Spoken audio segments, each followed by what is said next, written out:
بسم الله الرحمن الرحیم. دوباره سقیفه دیگر و اهل سقیفه دیگر. این بار هیزم برای سوزاندن کدامین در آوردند؟ چه شده که به جای 40 تن سپاهی را برای سوزاندن من مهیا کردند؟ گویا هم اهدان و منکران قدیر سخت ترسیدند از شورمان و از شعورمان، از سر به خاک ساییدنها و بی محابا دویدنهای من. گویا اهالی سقیفه بنی ساعده بیمناکند از حضورمان در حرمها و شیداییمان در محرمها، از داشته هامان و از جان گذشتن هامان.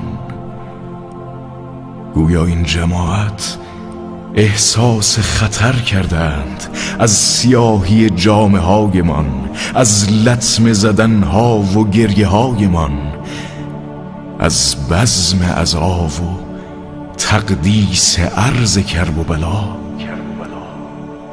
ولی این بار راه را اشتباه آمدند.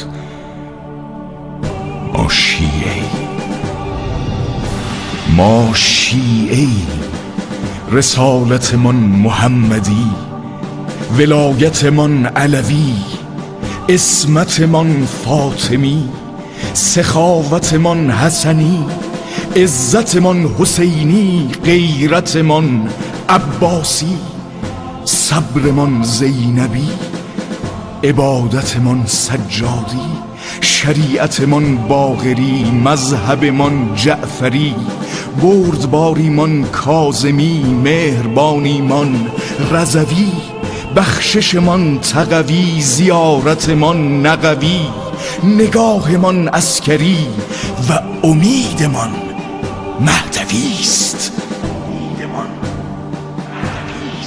ما را از چه می‌ترسانید؟ ما را از چه می‌ترسانید؟